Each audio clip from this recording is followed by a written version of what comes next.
विक्रम से शादी कर दीपिका ससुराल आई तो खुशी से झूम उठी।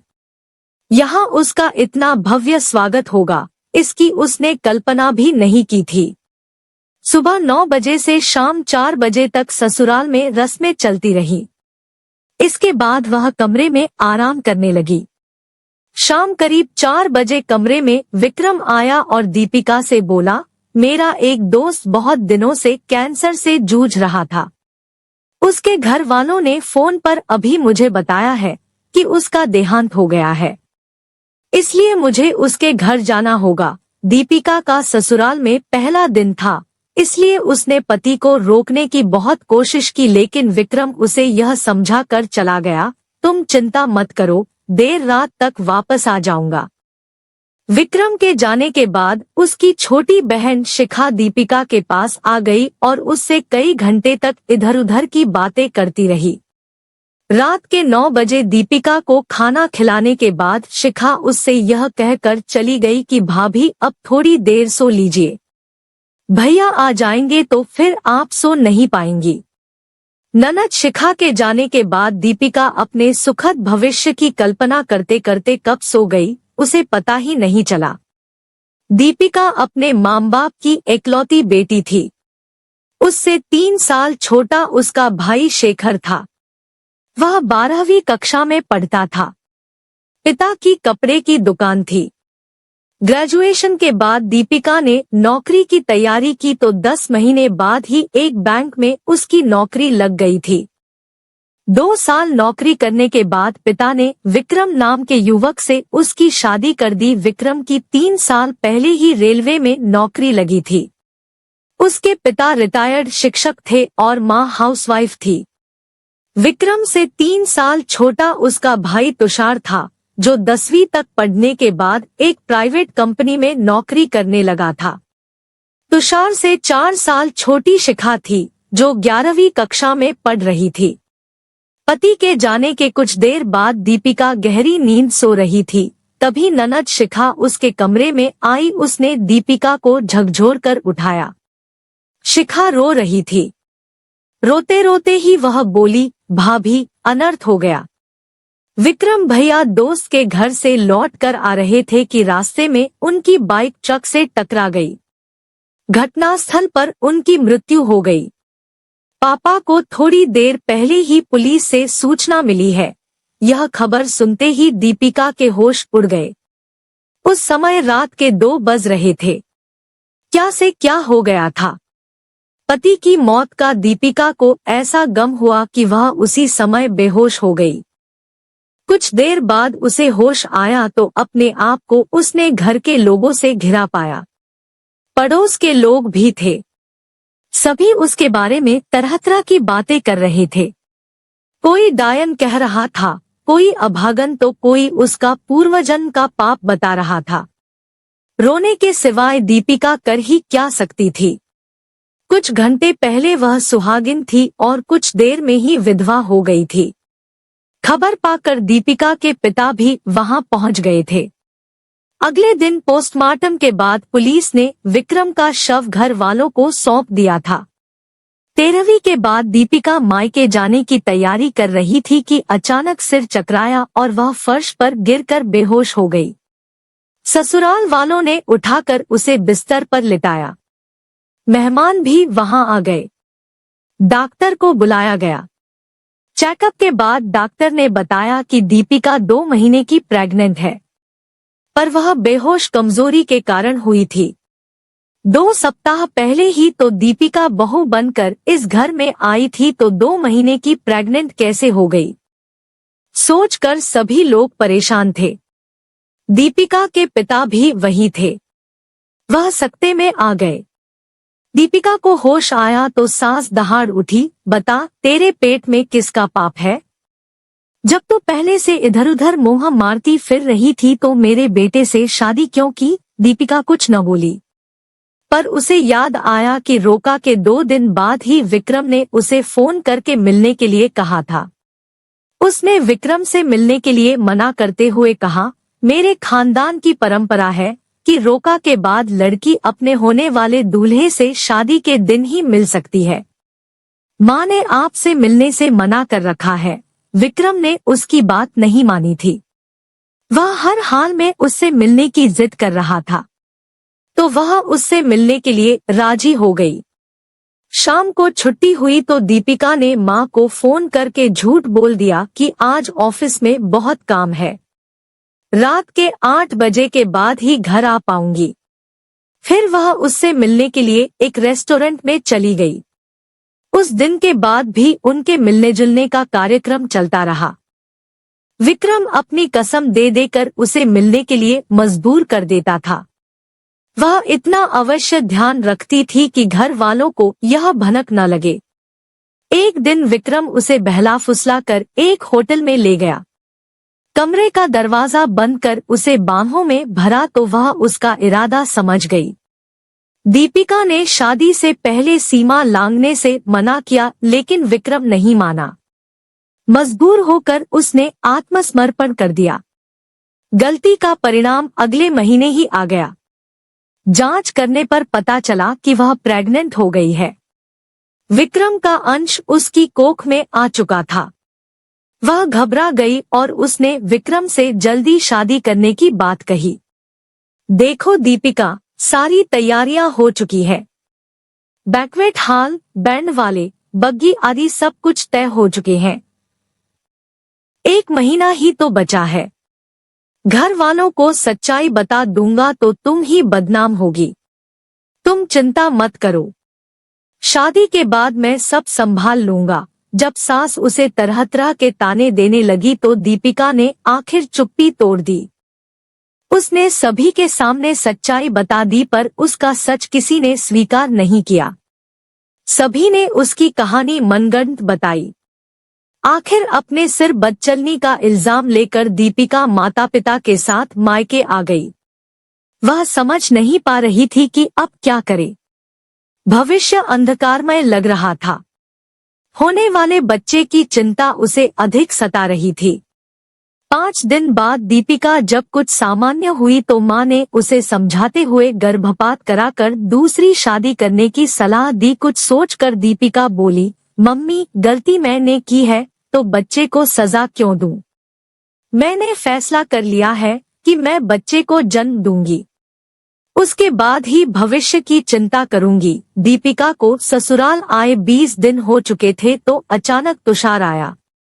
वह बोला, मुझे विश्वास है कि तुम बदचलन नहीं हो, तुम्हारे पेट में मेरे भाई का ही अंश है। जब तुम यह बात समझ रहे थे तो उस दिन अपना मुंह क्यों बंद कर लिया था जब सभी मुझे बदचलन बता रहे थे? दीपिका ने गुस्से में कहा। उस दिन मैं तुम्हारे भविष्य को लेकर चिंतित हो गया था, फिर यह फैसला नहीं कर पाया था कि क्या करना चाहिए, तुषार बोला। दीपिका अपने गुस्से पर काबू करते हुए बोली, अब क्या चाहते हो? तुमसे शादी करके तुम्हारा भविष्य संवारना चाहता हूँ। तुम्हारे होने वाले बच्चे को अपना नाम देना चाहता हूँ। इसके लिए मैंने मम्मी पापा को राजी कर लिया है।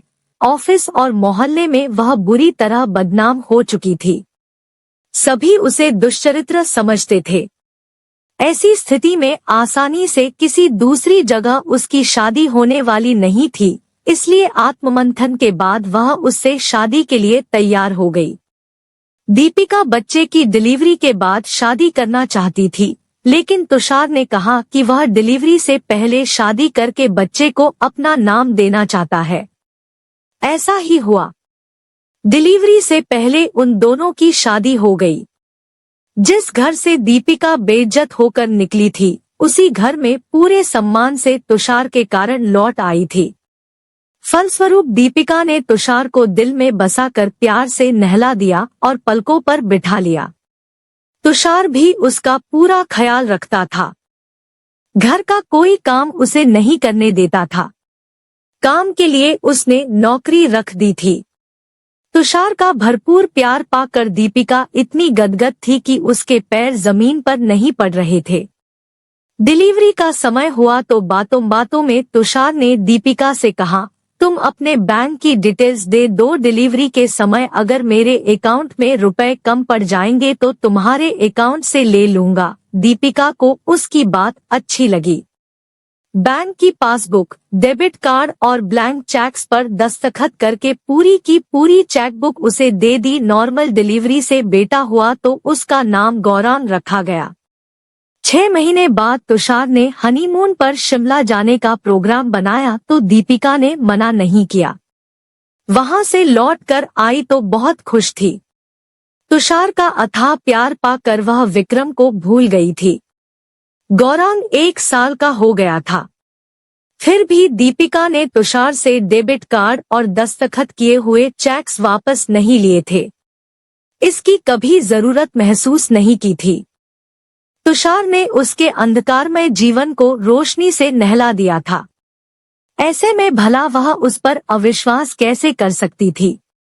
जरूरत तब पड़ी जब एक दिन दीपिका के पिता को बिजनेस में कुछ नुकसान हुआ और उन्होंने उससे 3 लाख रुपए मांगे। तब दीपिका ने पिता का अकाउंट नंबर तुषार को देते हुए कहा, तुषार, मेरे अकाउंट से पापा के अकाउंट में 3 लाख रुपए ट्रांसफर कर देना। इतना सुनते ही तुषार ने दीपिका से कहा, डार्लिंग, तुम्हारे अकाउंट में रुपए हैं कहाँ? मुश्किल से 200 से 400 रुपए होंगे। दीपिका को झटका लगा, क्योंकि उसके अकाउंट में तो 12 लाख रुपए से अधिक थे। आखिर वे पैसे गए कहाँ? उसने तुषार से पूछा। मेरे अकाउंट में उस समय 12 लाख रुपए से अधिक थे। इसके अलावा हर महीने 40,000 रुपए सैलरी के भी आ रहे थे। सारे के सारे पैसे कहाँ खर्च हो गए? तुषार झुंझलाते हुए बोला, कुछ तुम्हारी डिलीवरी में खर्च हुए, कुछ हनीमून पर खर्च हो गए, बाकी रुपए घर की जरूरतों पर खर्च हो गए। तुम्हारे पैसों से ही तो घर चल रहा है। मेरी सैलरी और पापा की पेंशन के पैसे तो शिखा की शादी के लिए जमा हो रहे हैं। तुषार का जवाब सुनकर दीपिका खामोश हो गई, पर उसे यह समझते देर नहीं लगी कि उसके साथ कहीं कुछ न कुछ गलत हो रहा है। डिलीवरी के समय उसे छोटे से नर्सिंग होम में दाखिल किया गया था। उसका बिल मात्र 30,000 रुपए आया था। हनीमून पर भी अधिक खर्च नहीं हुआ था। जिस होटल में ठहरे थे वह बिल्कुल साधारण सा था। उनका खाना पीना भी सामान्य हुआ था। जो होना था वह हो चुका था। उस पर बहस करती तो रिश्ते में खटास आ जाती। लिहाजा उसने भविष्य में सावधान रहने की ठान ली। तुषार से अपनी बैंक पासबुक, चेकबुक और डेबिट कार्ड लेकर उसने कह दिया कि वह घर खर्च के लिए महीने में सिर्फ 10,000 रुपए देगी। सैलरी के बाकी पैसे गौरांग के भविष्य के लिए जमा करेगी और शिखा की शादी में 2 लाख रुपए दे देगी। दीपिका के निर्णय से तुषार को दुख हुआ, लेकिन वह उस समय कुछ बोला नहीं। अगले दिन ही दीपिका ने बैंक से ओवरड्राफ्ट के जरिए पैसे लेकर अपने पिता को दे दिए। मेरी सैलरी और पापा की पेंशन के पैसे तो शिखा की शादी के लिए जमा हो रहे हैं। तुषार का जवाब सुनकर दीपिका खामोश हो गई, पर उसे यह समझते देर नहीं लगी कि उसके साथ कहीं कुछ न कुछ गलत हो रहा है। डिलीवरी के समय उसे छोटे से नर्सिंग होम में दाखिल किया गया था। उसका बिल मात्र 30,000 रुपए आया था। हनीमून पर भी अधिक खर्च नहीं हुआ था। जिस होटल में ठहरे थे वह बिल्कुल साधारण सा था। उनका खाना पीना भी सामान्य हुआ था। जो होना था वह हो चुका था। उस पर बहस करती तो रिश्ते में खटास आ जाती। लिहाजा उसने भविष्य में सावधान रहने की ठान ली। तुषार से अपनी बैंक पासबुक, चेकबुक और डेबिट कार्ड लेकर उसने कह दिया कि वह घर खर्च के लिए महीने में सिर्फ 10,000 रुपए देगी। सैलरी के बाकी पैसे गौरांग के भविष्य के लिए जमा करेगी और शिखा की शादी में 2 लाख रुपए दे देगी। दीपिका के निर्णय से तुषार को दुख हुआ, लेकिन वह उस समय कुछ बोला नहीं।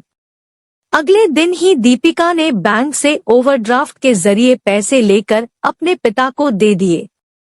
ठीक से बताओ, तुषार ने अपनी योजना दीपिका को बताई तो वह सकते में आ गई। दरअसल तुषार ब्रोकर के माध्यम से फर्जी कागजात पर होम लोन लेना चाहता था। इसमें उसे 3 महीने बाद पूरे रुपए कैश में मिल जाता। बाद में ब्रोकर अपना कमीशन लेता। दीपिका ने इस काम के लिए मना किया तो तुषार ने उसे अपनी कसम देकर अंततः मना लिया। तुषार ने 4 से 5 दिनों में पेपर तैयार करके दीपिका को दिए तो वह धर्म संकट में पड़ गई कि सिग्नेचर करूं या न करूं। इसी उधेड़बुन में 3 दिन बीत गए तो घर में झाड़ू पोछा लगाने वाली सरोजनी अचानक उससे बोली, मैम साहब, सुना है कि आप बैंक से लोन लेकर तुषार बाबू को देंगी। तुम्हें किसने बताया? दीपिका ने हैरत से पूछा। कल आपके घर से काम करके जा रही थी तो बरामदे में तुषार बाबू और उसकी मां के बीच हुई बात सुनी थी। तुषार बाबू कह रहे थे, चिंता मत करो मां, लोन लेकर दीपिका रुपए मुझे दे देगी तो उसे घर में रहने नहीं दूंगा, उस पर तरह तरह के इल्जाम लगाकर घर से बाहर कर दूंगा। सरोजनी चुप हो गई तो दीपिका को लगा उसके दिल की धड़कन बंद हो जाएगी, पर जल्दी ही उसने अपने आप को संभाल लिया। सरोजनी को डांटते हुए कहा, बकवास बंद करो। सरोजनी डांट खाकर दो पल तो चुप रही, फिर बोली, कुछ दिन पहले मेरे बेटे की तबीयत बहुत खराब हुई थी तो आपने रुपए से मेरी बहुत मदद की थी, इसीलिए मैंने कल जो कुछ भी सुना था आपको बता दिया। वह फिर बोली, मैम साहब, तुषार बाबू से सावधान रहिएगा, वह अच्छे इंसान नहीं है, उनकी नजर हमेशा अमीर लड़कियों पर रहती थी। उन्होंने आपसे शादी क्यों की, मेरी समझ से बाहर की बात है, इसमें भी जरूर उनका कोई न कोई मकसद होगा। शक घर कर गया तो दीपिका ने अपने मौसेरे भाई सुधीर से तुषार की सच्चाई का पता लगाने का फैसला किया। सुधीर पुलिस इंस्पेक्टर था। सुधीर ने 10 दिन में ही तुषार की जन्म कुंडली खंगाल कर दीपिका के सामने रख दी। पता चला कि तुषार आवारा किस्म का था। प्राइवेट जॉब से वह जो कुछ कमाता था अपने कपड़ों और शौक पर खर्च कर देता था। वह आकर्षक तो था ही, खुद को ग्रेजुएट बताता था। अमीर घर की लड़कियों को अपने जाल में फांस कर उनसे पैसे ऐंठना वह अच्छी तरह जानता था। दीपिका को यह भी पता चल चुका था कि उससे 50 लाख रुपए ऐंठने का प्लान तुषार ने अपनी मां के साथ मिलकर बनाया था। मां ऐसी लालची थी कि पैसों के लिए कुछ भी कर सकती थी। उसने तुषार को दीपिका से शादी करने की इजाजत इसलिए दी थी कि तुषार ने उसे 2 लाख रुपए देने का वादा किया था। विवाह के 1 साल बाद तुषार ने अपना वादा पूरा भी कर दिया था। तुषार पर दीपिका से किसी भी तरह से रुपए लेने का जुनून सवार था। रुपए के लिए वह उसके साथ कुछ भी कर सकता था। तुषार की सच्चाई पता लगने पर दीपिका को अपना अस्तित्व समाप्त होता सा लगा। अस्तित्व बचाने के लिए कड़ा फैसला लेते हुए दीपिका ने तुषार को कह दिया कि वह बैंक से किसी भी तरह का लोन नहीं लेगी। तुषार को बहुत गुस्सा आया, पर कुछ सोचकर अपने आप को काबू में कर लिया। उसने सिर्फ इतना कहा, मुझे तुमसे ऐसी उम्मीद नहीं थी। कुछ दिन खामोशी से बीत गए। तुषार और उसकी मां ने दीपिका से बात करनी बंद कर दी। दीपिका को लग रहा था कि दोनों के बीच कोई खिचड़ी पक रही है, पर क्या समझ नहीं पा रही थी। एक दिन सास तुषार से कह रही थी, दीपिका को कब घर से निकालोगे? उसने तो लोन लेने से भी मना कर दिया है, फिर उसे बर्दाश्त क्यों कर रहे हो? उससे तो 50 लाख लेकर ही रहूंगा मां, तुषार ने कहा। पर कैसे? उसका कत्ल करके? उसकी मां चौंक गई। मतलब? मुझे पता था कि फर्जी कागजात पर वह लोन नहीं लेगी, इसलिए 7 महीने पहले ही मैंने योजना बना ली थी। कैसी योजना? दीपिका का 50 लाख रुपए का जीवन बीमा करा चुका हूँ, उसका प्रीमियम बराबर दे रहा हूँ। उसकी हत्या करा दूंगा तो रुपए मुझे मिल जाएंगे, क्योंकि नॉमिनी मैं ही हूँ। तुषार की योजना पर मां खुश हो गई।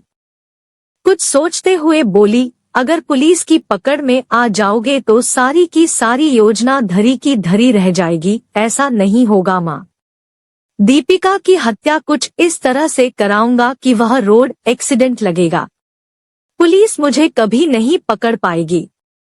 बाद में गौरांग का भी कत्ल करा दूंगा। कुछ देर चुप रहकर तुषार ने फिर कहा, दीपिका की मौत के बाद अनुकंपा के आधार पर बैंक में मुझे नौकरी भी मिल जाएगी। फिर किसी अमीर लड़की से शादी करने में कोई परेशानी नहीं होगी। दीपिका ने दोनों की बात मोबाइल में रिकॉर्ड कर ली थी।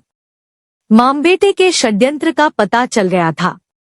अब उसका वहां रहना खतरे से खाली नहीं था। इसलिए एक दिन वह बेटे गौरांग को लेकर किसी बहाने से मायके चली गई। सारा घटनाक्रम मम्मी पापा को बताया तो उन्होंने तुषार से तलाक लेने की सलाह दी। दीपिका तुषार को सिर्फ तलाक देकर नहीं छोड़ना चाहती थी, बल्कि वह उसे जेल की हवा खिलाना चाहती थी। यदि उसे यूं छोड़ देती तो वह फिर से किसी न किसी लड़की की जिंदगी बर्बाद कर देता। फिर थाने जाकर दीपिका ने तुषार के खिलाफ रिपोर्ट लिखाई। सबूत में मोबाइल में रिकॉर्ड की गई बातें पुलिस को सुना दी। तब पुलिस ने रिपोर्ट दर्ज कर तुषार को गिरफ्तार कर लिया। कुछ महीनों बाद ही दीपिका ने तुषार से तलाक ले लिया। इसके बाद पापा ने उसे फिर से शादी करने का सुझाव दिया। शादी के नाम का कोई ठप्पा अब दीपिका नहीं लगाना चाहती थी। पापा को समझाते हुए बोली, मुझे किस्मत से जो मिलना था मिल चुका है। फिलहाल जिंदगी से बहुत खुश भी हूँ। फिर शादी क्यों करूँ? आप ही बताइए पापा कि इंसान को जीने के लिए क्या चाहिए? खुशी और संतुष्टि, यही ना? बेटे की परवरिश करने से जो खुशी मिलेगी वही मेरी उपलब्धि होगी। फिर मैं बार बार किस्मत आजमाने क्यों जाऊं? पापा को लगा कि दीपिका सही रास्ते पर है। फिर वह चुप हो गए।